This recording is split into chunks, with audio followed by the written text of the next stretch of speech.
I'm very proud of this. It's actually the Albanian Oscar.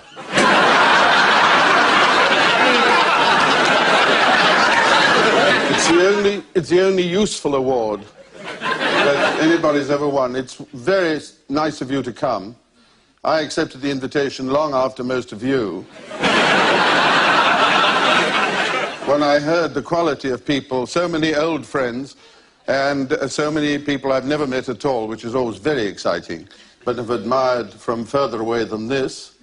And if I don't recognize you at once, you must forgive me. Hello, Tom. I'm extremely long-sighted. And it's wonderful to be in England, which I appreciate perhaps more because I'm not here all the time, and because I only arrived here in the first instance by chance. My mother was 8 months pregnant when we arrived at Harwich. We arrived, I was traveling as extra weight, and I should have been born in Holland. But I was born in London.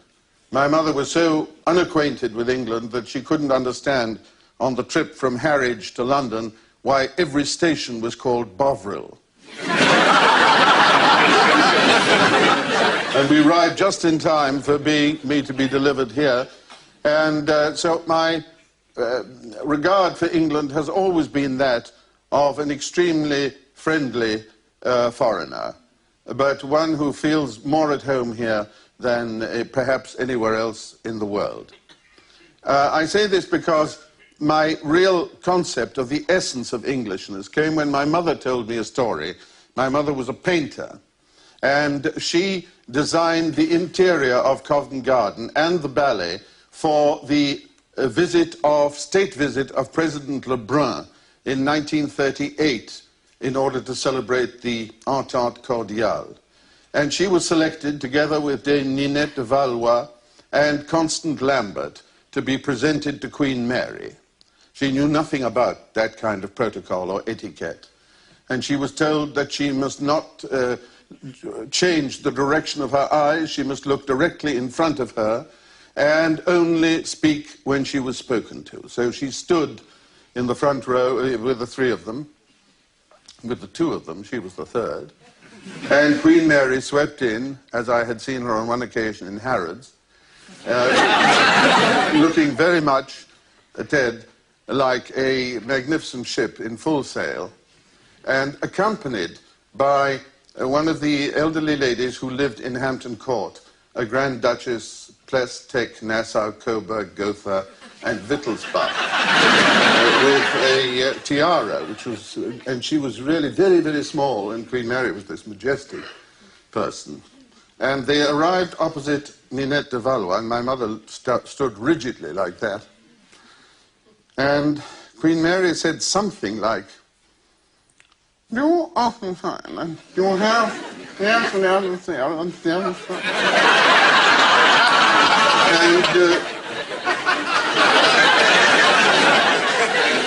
Ninette de Valois said, "No, we haven't it." Everybody's here for the gentleman. Yes. On the home. And then my mother sensed that Queen Mary was moving one closer to her. And Constant Lambert was a huge man who drank rather a lot, and who was always slightly sidelong.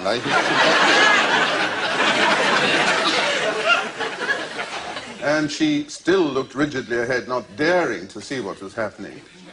And she heard Queen Mary say, "And you? I found you the last minute." And Constant Lambert said,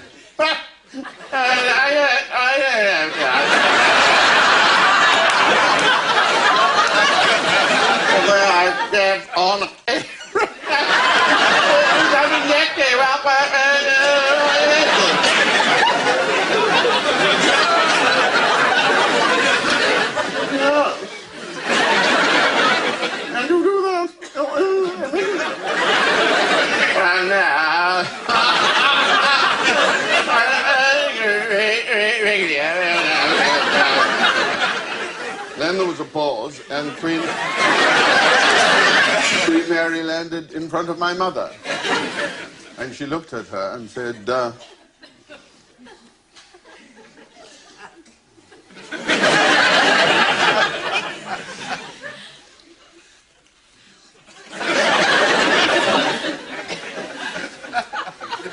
and left.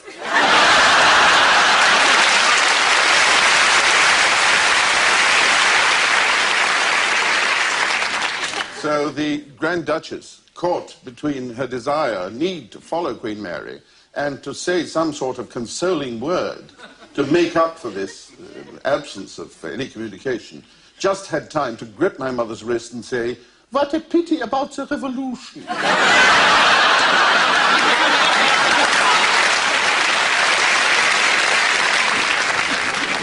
So that's a certain aspect of Englishness which I've always found very attractive.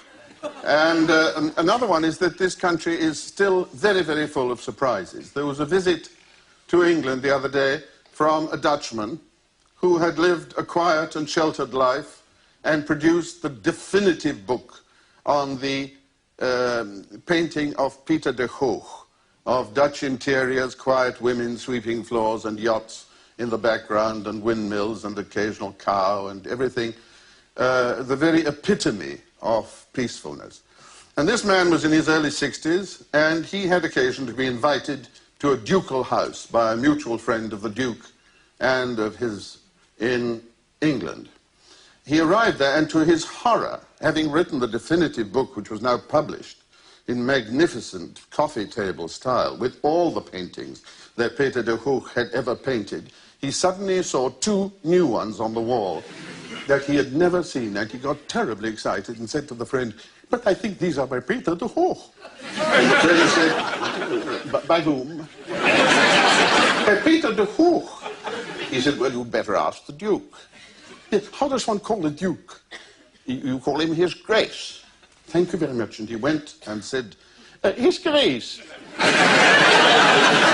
these pictures are by Peter de Hoogh." "Are by what?"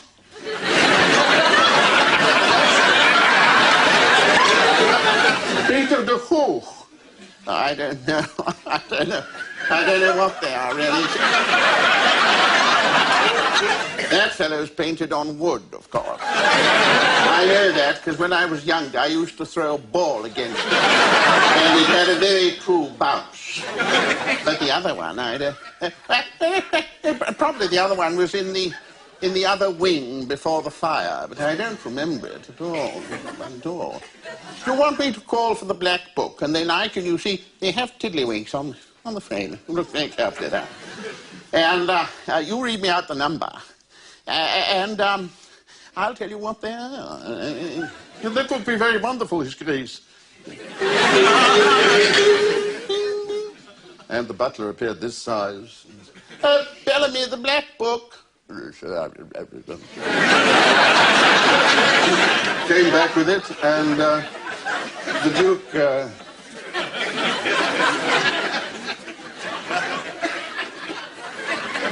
"Have you got the numbers?" He said, "Yes, they're 104 and 106.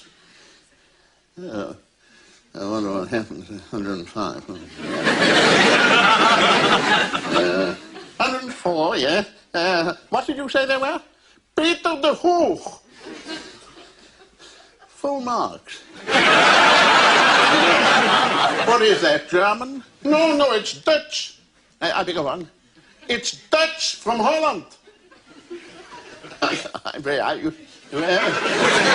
"From the Netherlands." Once more. "From the Low Countries." "Oh, the Low Countries. Oh, very interesting." And he was about to shut the book when the Dutch expert said, "Could you tell me where you acquired them?" "Where we what?" "Where you acquired them." Yeah. "Oh, yes. We bought them from the artist."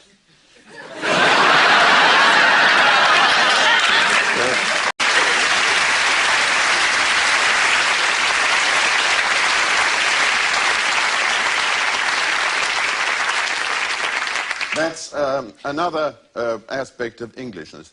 I'm told that I should provoke you into asking questions. I'm rather chary of starting too soon because I only have about 14 answers. But if any of you feel moved to shift me on to somewhere else, I would be personally frightfully grateful. Yes, you have to travel all around the world, meeting very important people, and each country has its own particular versions of protocol. How would you distinguish and describe the different countries that you visited in terms of their protocol, and how do you cope with it? Yeah, it's a very, very good question, because there's a charming incident in Yugoslav protocol. There was a huge gentleman who was unfortunately killed in an air crash. The Prime Minister under Tito, called Mr. Bjedic, a Mohammedan from the middle of Yugoslavia, and who was a comrade of Tito's up in the hills during the war, inseparable bodyguard. And he was eating at a banquet next door to the American ambassadress, and Tito on the other side. And he was explaining details of the partisans to the American ambassadress, and went, and on the fourth day,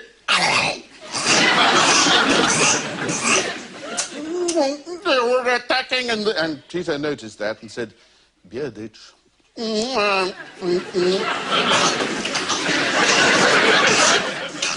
When the two divisions were already, they were, Bjedic. And I was coming together in a clash. Bjedic. Knife. Who?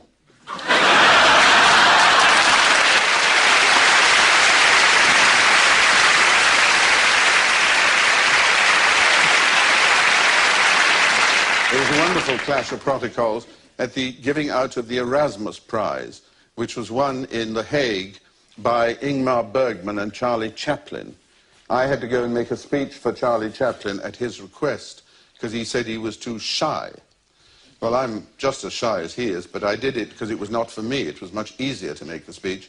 But I was the warm-up man, because as soon as I'd finished, he got up and he spoke for a very long time.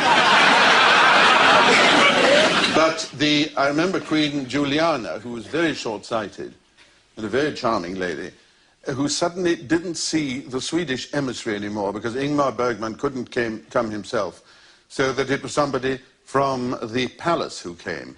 And she suddenly said, there was a lady here before, and the woman was down there in the deepest curtsy you'd ever seen. And I was standing next to her, I tried to indicate she was on the... A terrible shock. Queen Juliana got a terrible shock and said, please stand up. And the woman stood halfway up and said, it is done this way in Stockholm. And Queen Juliana said, well, when you are in Rome, you must really do as are doing the Romans. It's not done here. Stand up. And the woman shot up. And Queen Juliana, whom I'd never met before, took me aside and said, I hope I haven't hurt that woman's feelings. But you know, I hate being treated as though I'm something different from everybody else. They also think that I'm narrow-minded. How can I be narrow-minded that have had nearly every meal in my life in a room with 8 famous Rubens paintings in it?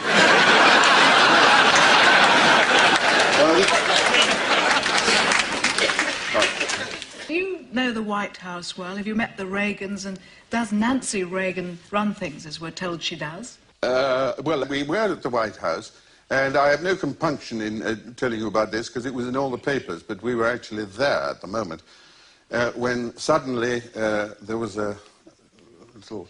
I was at the same table as Nancy Reagan and a very sculptural ballet dancer of great talent called Suzanne Farrell, who, like many ballet dancers, give the impression of being remote and choreographic. Forgive me. You know what I mean? It's sort of unattainable and wistful. But she was a very good conversational friend. And suddenly there was a bing, bing, bing, and Reagan got up and said,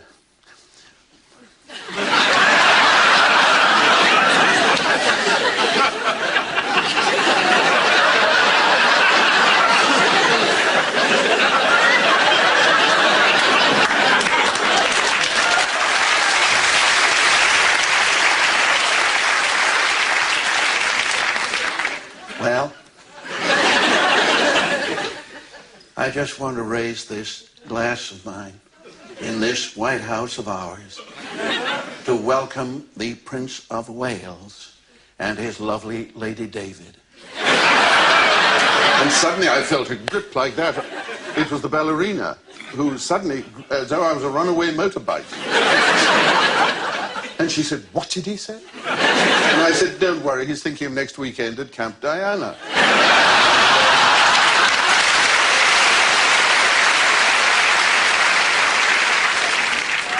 What was perhaps a little more disturbing was when 12 o'clock came and we started drifting out, and I said to my wife, "I think we'd better say goodbye." And she said, "Yes." And I went up to him and spoke very loudly and clearly and said, "Thank you very much for inviting us, Mr. President." And he said, "Well..."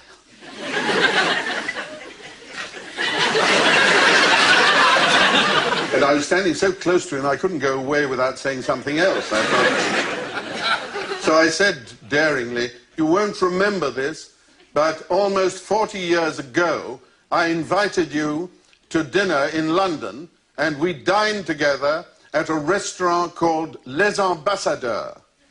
And he said, "Oh, wow." "Oh, golly." Which ambassador was that?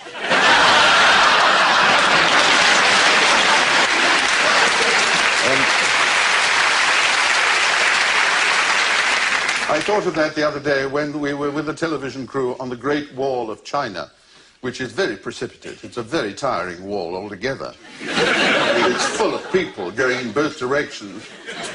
And I met on that wall somebody I'd been, when I was working in Salzburg during the summer, so somebody was conducting next door, and I never managed to see him, Horst Stein. And I ran into him on the Great Wall with all his orchestra, and we conversation. It's that kind of wall. And suddenly I stopped. I was absolutely exhausted, and the camera was going, and I said, "All right, at this very spot, both Reagan and Nixon gave up. They were too bereft of any stamina. There was nothing left at all, either and all." And I'm told that Nixon, when he got here, said, "Well, it's a great wall." And but I felt sure that Reagan had said, "This great wall of ours, of theirs." Anyway, it's a most fascinating personality because since the Americans are a grand sporting nation, they love to see a man who can admit he's wrong, and occasionally Reagan does something which are really quite extraordinary and then goes on the air and says, "I guess I made another boo-boo." And everybody says, "Oh, God, to be in that position," and oh.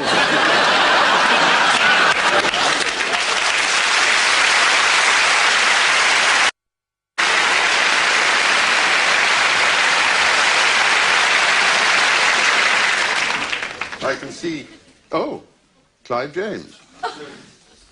You being such a fastidious and elegant man, I suppose when you were in the army, you were a very neat and disciplined soldier, were you? Quite right. I think you must have read somewhere that I wasn't. Some report or other. That was the time that I met David Niven, who told me that there had been a general at Sandhurst who was controlling some of these exam papers and not passing people. And he came out with a wonderful remark, which I'm sure that he was too gifted to be a really good general, because he said about one candidate, he sets himself extremely low standards, which unfortunately he fails to live up to.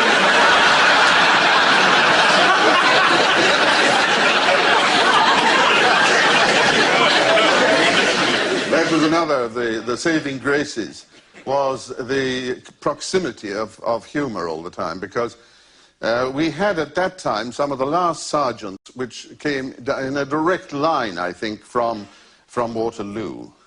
perhaps by way of the Crimean War and Florence Nightingale, but nothing much had altered. And they spoke with this extraordinary accent, which suggested that they had fairly humble origins, but had been near enough the officers' mess to hear certain pronunciations, and they came out with language which was really absolutely bizarre and baroque. I thought I told you. I don't know where that comes from. I never heard it since. But it has so many grace notes in it that it is as complicated as some of the most modern atonal music. Or perhaps the Chinese would understand it better than we, because they have a four-tone language. Oh, oh, oh, oh. And you can say the most dreadful things if you haven't got a musical ear. Yes, it was a consistently horrifying and yet comic experience. We had a sergeant major who was punch drunk and who spent all his time avoiding imaginary blows.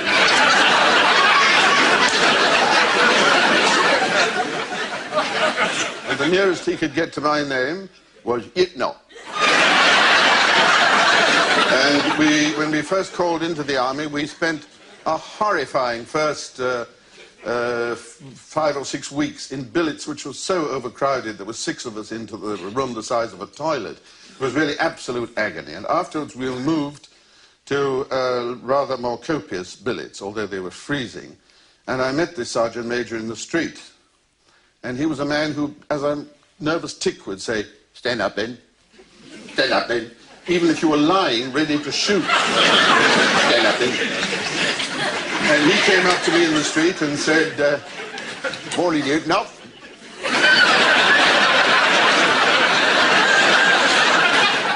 "Stand up then." "There's your new billet." I said, "The new billet is much less congested, sir." He said, "I know." More room too, isn't there? So it was always full of that kind of thing. We had a sergeant, aged 28, who had not a tooth in his head, and they put him folded out like that. And the new teeth had been ordered from the Army Dental Corps in 1937, I think, and they had not yet arrived. I mention this for a very definite purpose, because he was a terrible man, and he watched you writing home, and he watched parcels arrive, and used to come in and say, "Any cake?"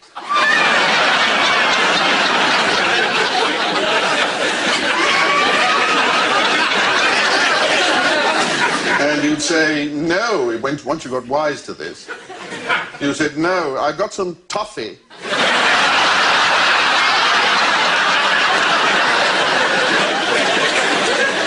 And to show that it's always difficult in life to know which are the good moments and which are the bad, because until you make a final assessment, and there's probably no time for that at the end, you really don't know which is which. But he got his teeth in 1942. And the first day he went out on parade, he said, "Squad, ha!" and collapsed onto the ground, bleeding from his mouth, because he'd bitten right through his tongue. So there was a man who was better without his teeth.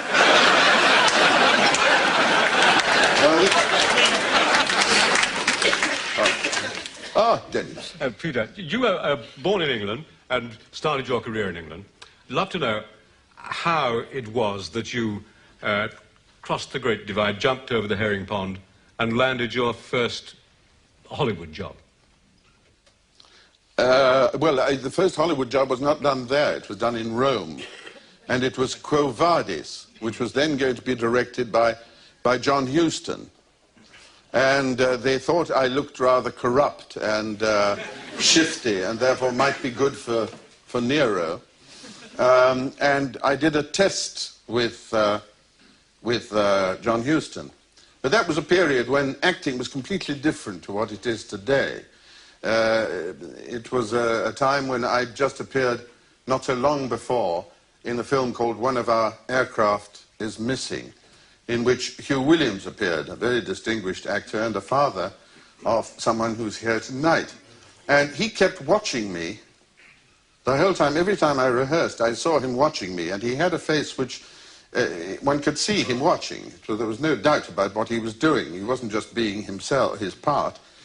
And eventually he came up to me and said, "Excuse me, young man, what are you going to do in this scene?" And I was terribly shy and said, "Well, I mean, really,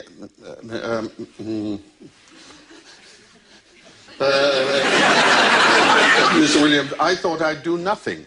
He said, "Oh, no, you don't. I'm doing nothing."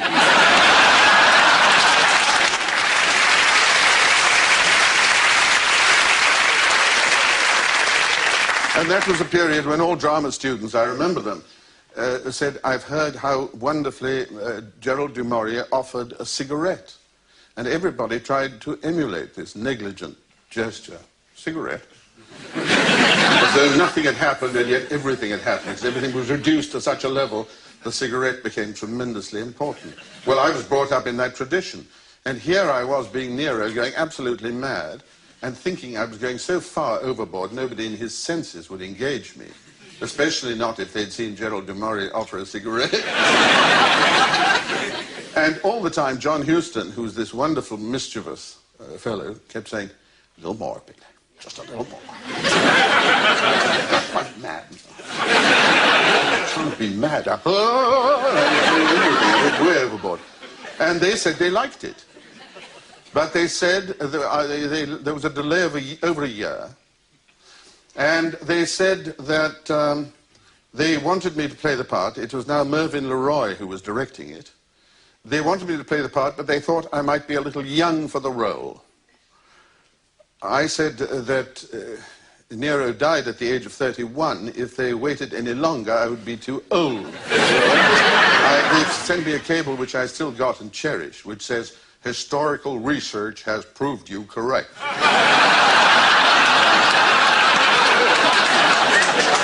I think that was because they'd always seen Charles Laughton in the role, who was much older in outward appearance, although he wasn't at all old.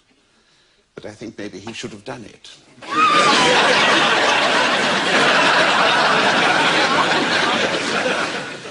Jackie Stewart?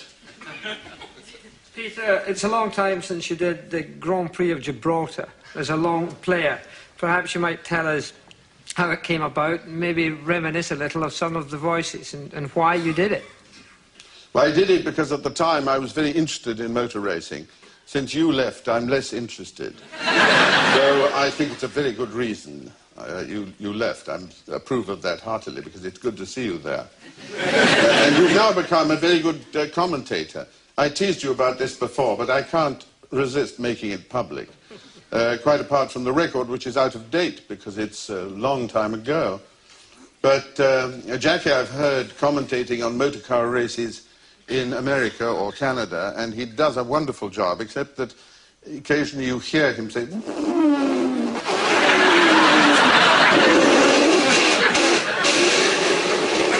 "Oh, I don't like the sound of that engine."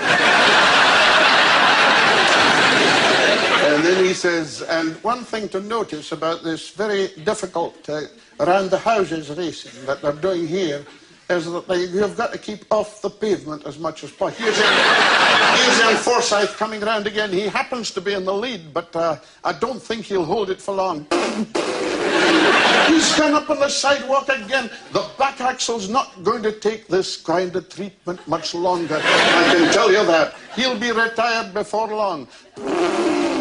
There's Forsyth again. He's strangely enough still in the lead. And then right at the end, you hear a rather crestfallen Jackie saying, "Well, young Forsyth won his first Grand Prix, but I think he must account himself a very lucky young man."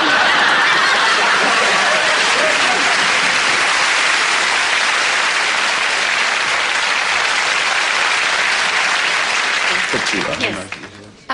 You have a piano on stage. Does that mean that we're going to hear you sing and play?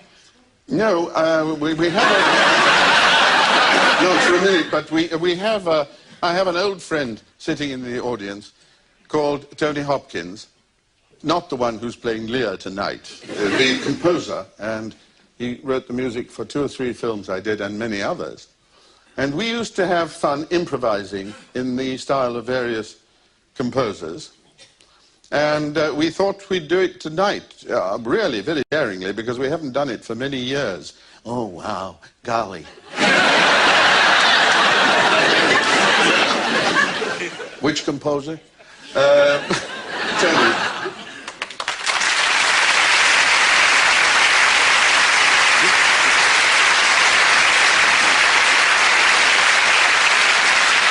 This is under the general title of Going into Europe, the kind of cultural musts that we have to accept these days.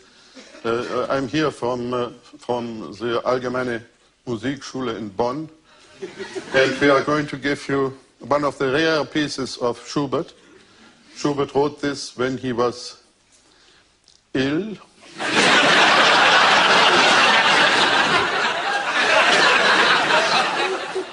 Based on a poem by Eichendorff, The Girl and the Halibut. The girl is wandering through the countryside, fairly near the sea, and she sees a halibut. And she says, I'm hungry, I want to eat the halibut. The halibut answers, don't do this, please.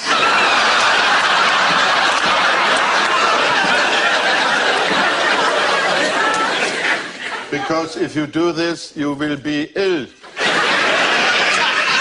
Like Schubert. And the girl doesn't listen, she eats the halibut and she's ill.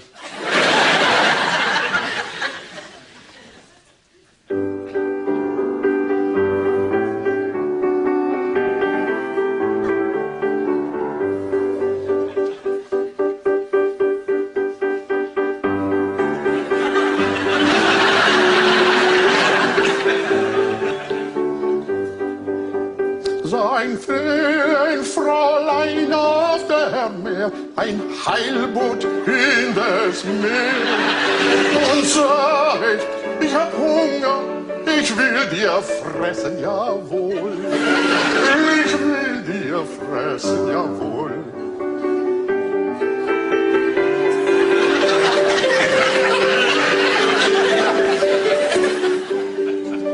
Da sagt der Heilboot, ja. Oh Gott, nein, nein, nein, nein, nein, fresse mich doch nicht. Ja, werd ich dich fressen, das Mädchen da erscheint. Ich will dir fressen, ja, das Mädchen erscheint.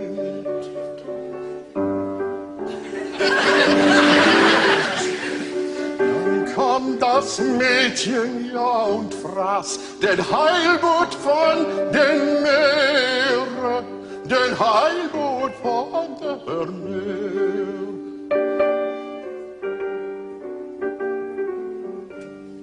Sie hatte schon schlechtes Bau, der Heilboot war in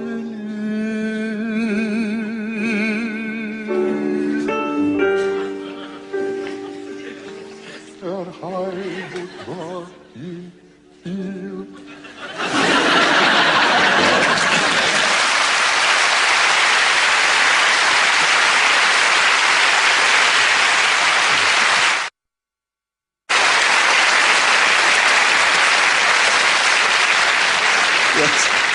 On Mastermind recently, we had a question about the nickname that your father enjoyed when he was a Secret Service mole at the German embassy.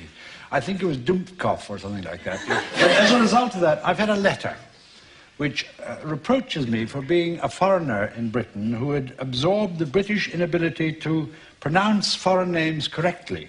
However, better than Ustinov, he says, who can't even pronounce his own name properly. I'd like to ask Sir Robin, is that actionable? I can't make a bow tie of it. is that actionable? And secondly, which subject would you choose as a specialised subject in Mastermind? Oh, God. I don't know. Iceland, I think.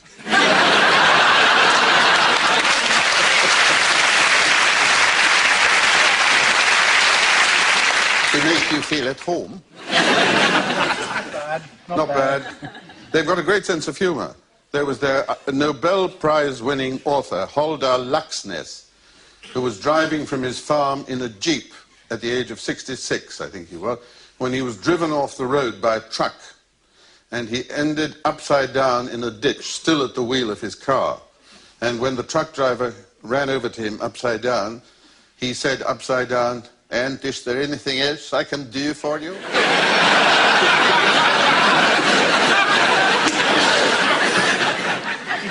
You wanted to say something.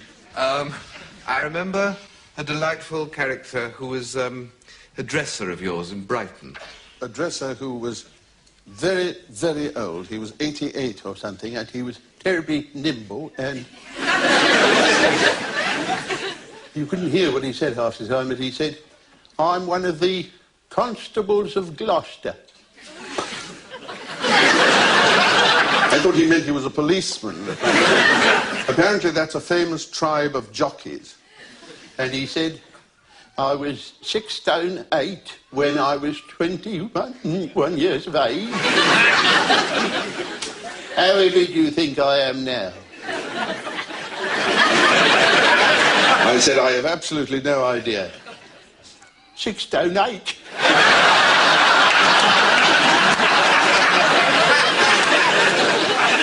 That's funny, isn't it?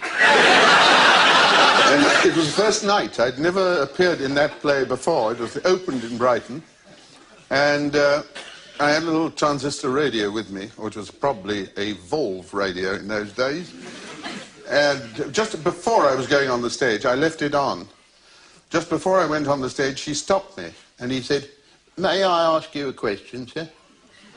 I said, "Yes, but hurry, because I can hear my cue." On the first night, it's really quite agitating. He said, "In your long career, sir, have you ever had anything to do with mules?"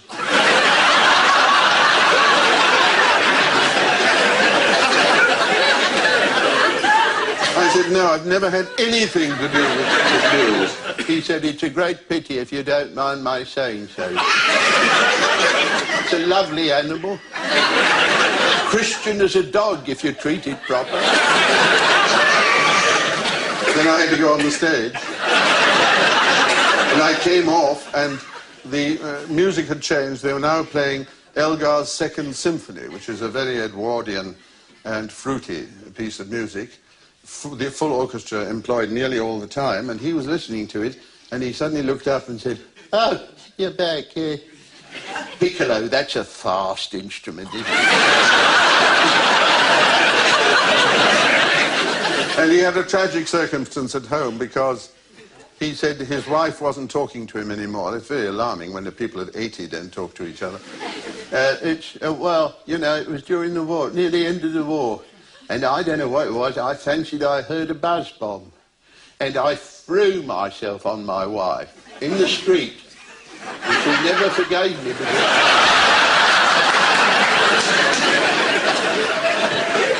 There wasn't no bomb. And I can never explain it to her. It's a very sad story, I think. Very sad. Years and years ago, I was in Hamburg and knew people at the Hamburg Opera at a time when you just directed The Magic Flute out there. And after you left, the production obviously changed and developed a bit in its own ways. I wonder what you feel about actors and singers ad-libbing and adjusting the production, and have you ever been guilty of doing this? Oh, yeah, when the director left, yes. When I was the director myself, rarely.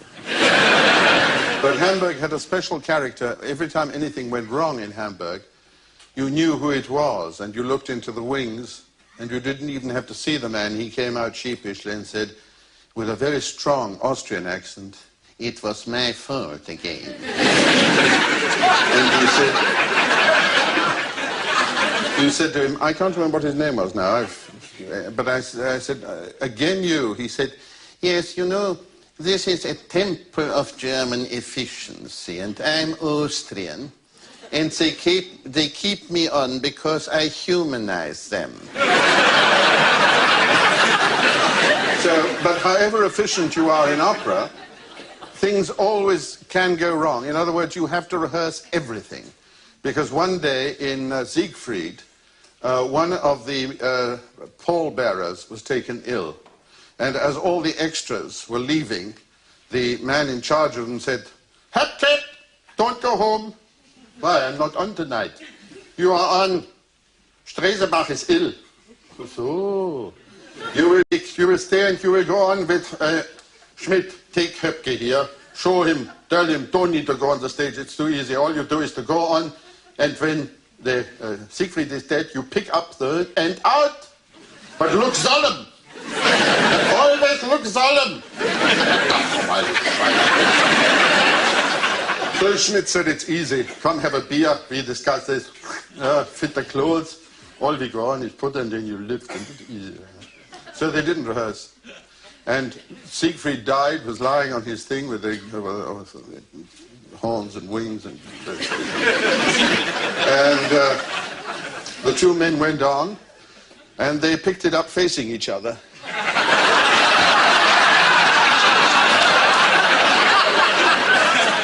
And with both wishing to save the situation, they put him down, both turned out.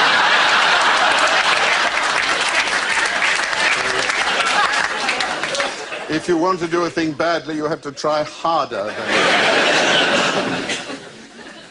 Oh, Ted Heath. I suspect that if you weren't so intelligent and hadn't been born so well endowed, you would like to have been a politician. But tonight you've been rather shy about these questions of East and West. But in your own writings, and because of your experience, you're really in a unique, you've shown that you're in a unique position to interpret East to West, mankind generally. What is your philosophy of humanity? You abandon dogma, and you put humanity in its place. Well, I'm very flattered and honored by the question from someone who one always expects is going to talk about politics, but when you visit him in his home, you are first of all shown the piano, and then pictures of yachts. And this is the kind of politician I trust. The question is a very complicated one to answer in a short time. But I think, of course, that the media concentrate on what separates us for obvious reasons. And once you've accepted that there are differences between us, one is always struck by the similarities, because conditions are exactly the same. Because if you're sitting with your own family on the other side of the Iron Curtain and you ask for the salt to be passed, and it is passed, you don't think for a moment that it may be a bug or that there's anything subversive about it. It seems absolutely normal. And of course, normal people in the course of daily events don't talk about politics very much, not as much as politicians think they must. And so it doesn't become a burning question. I think what's happening in Russia today is tremendously exciting. I don't want to appear to be enthusiastic, because you fall into another trap then. And as one French paper said to me, are you sure that you weren't charmed by Mr. Gorbachev? And I said, I'm really no more affected by the fact that he calls me by my Christian name than I am by the fact that de Gaulle, in his goodness, once called me Monsieur.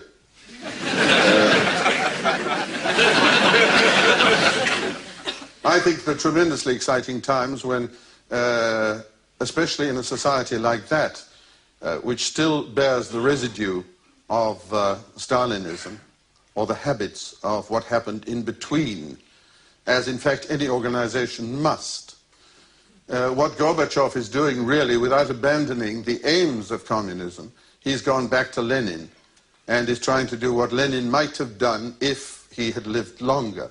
In other words, in Christian terms, he's gone back to Christ instead of stopping at Alexander Borgia or Richelieu for his inspiration. And I think that is extremely refreshing, but he's an extraordinarily engaging man, and he's one of a whole team, because the others are just as extraordinary. And I was told, I remember, when I was working on a big television project by all sorts of scientists, that the Russians could never afford computers in schools because they couldn't rely upon the source of information. They couldn't exclude things. Now I got there to find the first Russian computer for schools, not only operating, but linked with schools in Bologna and Boston, and exchanging information by satellite. And I was asked whether I knew of any English or Scottish school that would like to attempt the experiment with the other three. Well, and they've also got on disk the whole of the Encyclopedia Britannica, not Sovietica, Britannica, and all of Greek and Roman literature, for example, with all the footnotes by learned men. I think this is a fabulous step forward, and one which I never suspected would be possible. But evidently it is. So my philosophy is watch each other like hawks by all means, but don't continue with this abrasiveness and malice which is shown by some people in what they say and think. It's time that Russia was treated as a country like any other.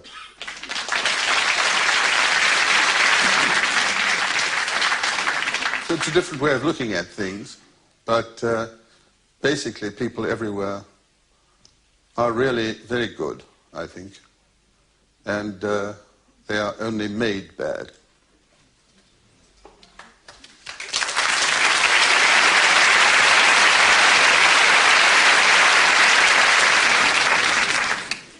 Well, I think we've reached about the end of a lot of people's tethers.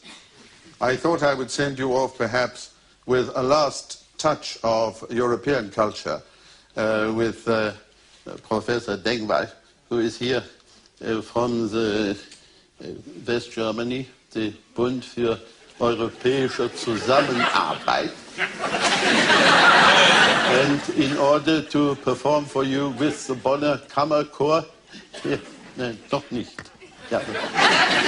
And the orchestra of the Stadt Kassel, a work written by Johann Sebastian Bach at the age of 2 years, or perhaps even some years before that. It's a fragment of a cantata called Sacra, which was found in Erfurt and smuggled from the and I received the manuscript in my Museum der Musikwissenschaft der alter Zeit, Pro Musica Antica, which is, as everybody knows, the museum which houses the largest collection of musical fragments in the world, perhaps even in Europe.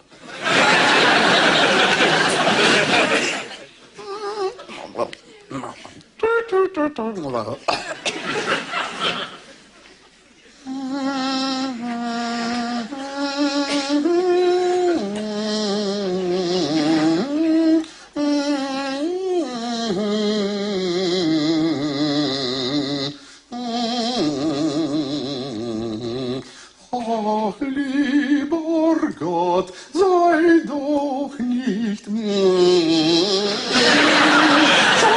doch nicht bös.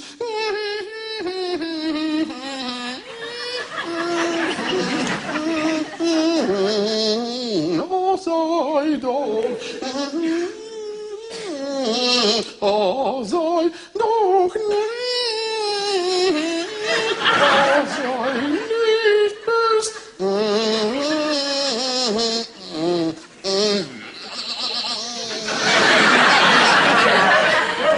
Moment, die Love.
Excellent. Well, coming next on ITV3, our Friday night movie. Tom Cruise meets the autistic brother he never knew he had. Dustin Hoffman co-stars in the Academy Award-winning Rain Man.